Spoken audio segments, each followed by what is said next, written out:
Olá, boa noite, eu sou o Elias Emanuel e começa a partir de agora mais um Amazônia em Debate, ao vivo aqui do Centro Cultural Palácio Rio Negro, no centro da cidade de Manaus. Hoje a gente vai falar sobre dois assuntos bastante interessantes. A situação dos eletricitários no Amazonas e também sobre o projeto Luz para Todos, que é um projeto que já chega aí a quase 10 anos de execução, não, Robson? 10 anos de execução, boa noite. Mas ainda falta muito que avançar, Já deu boa noite ao Robson Bastos, é o coordenador do programa Luz para Todos e especialista também em segurança do trabalho. Boa noite, Robson. Você começou, então agora é contigo. Boa noite, Elias. Boa noite a todos os telespectadores da Amazonsat. É uma alegria poder estar participando aqui desse debate amazônico para poder falar um pouco do programa Luz para Todos, das 85 mil famílias já atendidas por este programa de governo e também um pouquinho sobre a questão de segurança no trabalho com eletricidade. Pois bem, nosso outro convidado é o presidente do Sindicato dos Urbanitários do Amazonas, José Alberto Lima Borges, que trata não só daqueles que trabalham com eletricidade, mas também o pessoal da Manaus Ambiental é com vocês, né? Esse pessoal tem trabalhado muito porque o que tem estourado de adutora na cidade de Manaus é brincadeira. Zé Borges, o que tem acontecido com as adutoras? Olha, primeiro a gente tem que entender que esse sistema aí é um sistema antigo, né? É um sistema que precisa de investimento em relação às questões tecnológicas e a gente tem percebido também que a empresa que tem a concessão, ela não tem feito investimento, principalmente nas questões tecnológicas, e a gente sabe que esse sistema é um sistema antigo, tem adutoras que têm mais de 15 a 25 anos, né?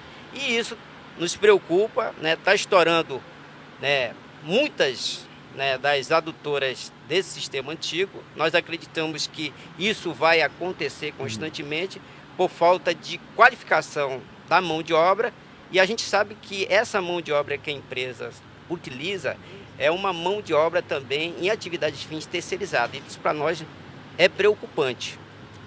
Profissional dessa área, nós vamos falar já de eletricidade aqui, mas antes vamos logo falar de água, porque é o mais importante e palpitante para a cidade. Essa mão de obra que trabalha na Manaus Ambiental é tipo aquela mão de obra que faz o tapa-buraco da prefeitura? Não é alguém que você coloca hoje e amanhã ela já é eficiente no ofício? Realmente não é. Por quê? Porque a gente tem que entender que quando aconteceu a privatização, né, do saneamento aqui na capital, você tem uma ideia, nós tivemos aí um desligamento praticamente de quase 600 trabalhadores. Ou seja, o quadro em 2000 era em torno de 1.300. Praticamente foi quase a metade, ou seja, 50% desses trabalhadores foram desligados em função da privatização em 2000. Agora, não há um sistema de vigilância das adutoras para a gente ver como é que está a situação de cada uma, mesmo sendo tão antiga?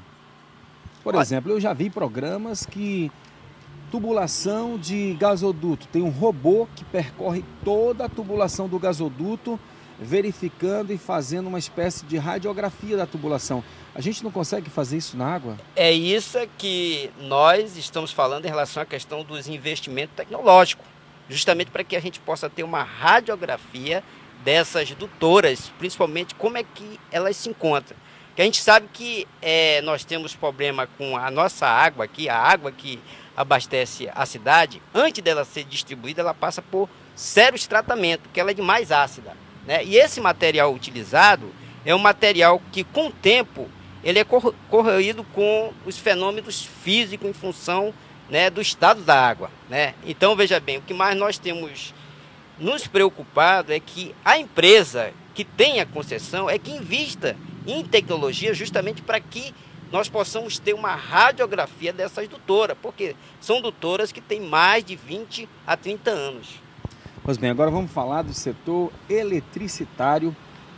Lá são os urbanitários, não é isso? Na Manaus Ambiental.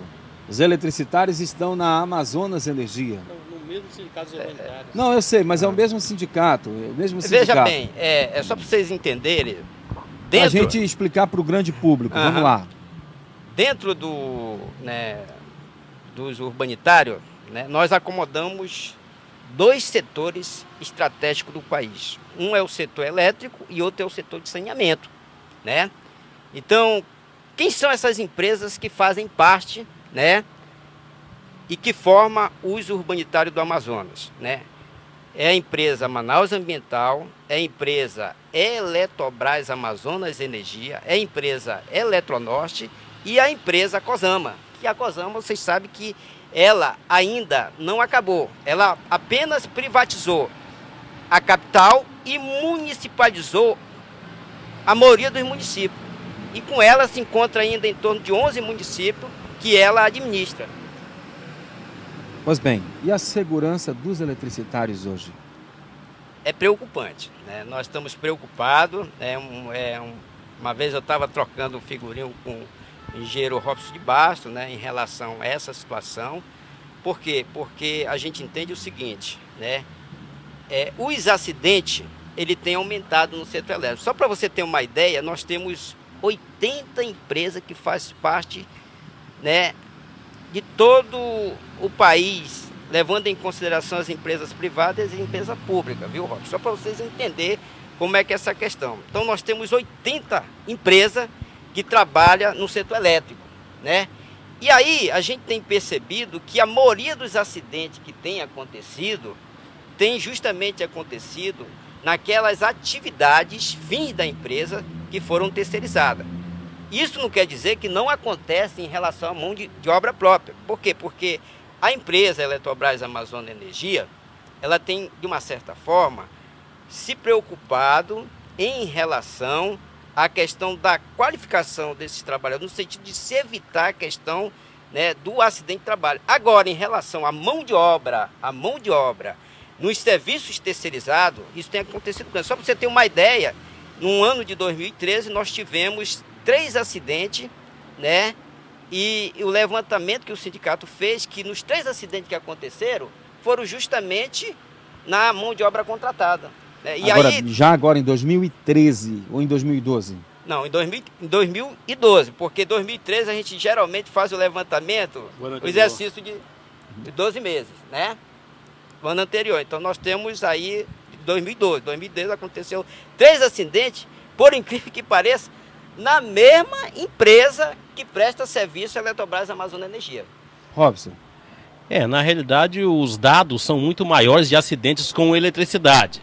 A gente sabe que várias empresas que também utilizam essa mão de obra em atividade fim, os empregados muitas vezes não estão bem preparados, muitas vezes eles não têm a qualificação necessária, e isso é que tem causado vários acidentes, ou por um ato inseguro ou por trabalho em condição insegura. Logicamente que desde 2002 houve um estudo no setor elétrico brasileiro que mostrou que havia ocorrido mais de 380 acidentes ou mortes, tá, com a eletricidade, certo? E isso fez com que, na época, o ministro do Trabalho, Ricardo Berzoini, do Partido dos Trabalhadores, ele fizesse a normatização, a revisão da norma número 10 e passou a criar a NR10, que hoje todos os empregados que vão atuar na área de eletricidade têm que ter a NR10 atualizada de 2 em 2 anos para poder exercer sua atividade. Vamos agora para o nosso primeiro intervalo comercial. O que o senhor ia falar, presidente? Só para esclarecer o seguinte, é que quando eu falei em 3, eu falei em acidente fatal, com morte. Realmente a gente sabe que a quantidade de acidente é grande. Só para você ter uma ideia, dentro da estatística nacional é 9,8. Dentro dessa estatística, o acidente de trabalho em relação ao setor elétrico corresponde a 15,8, acima da média nacional. Vamos agora para o intervalo comercial e a gente volta logo em seguida.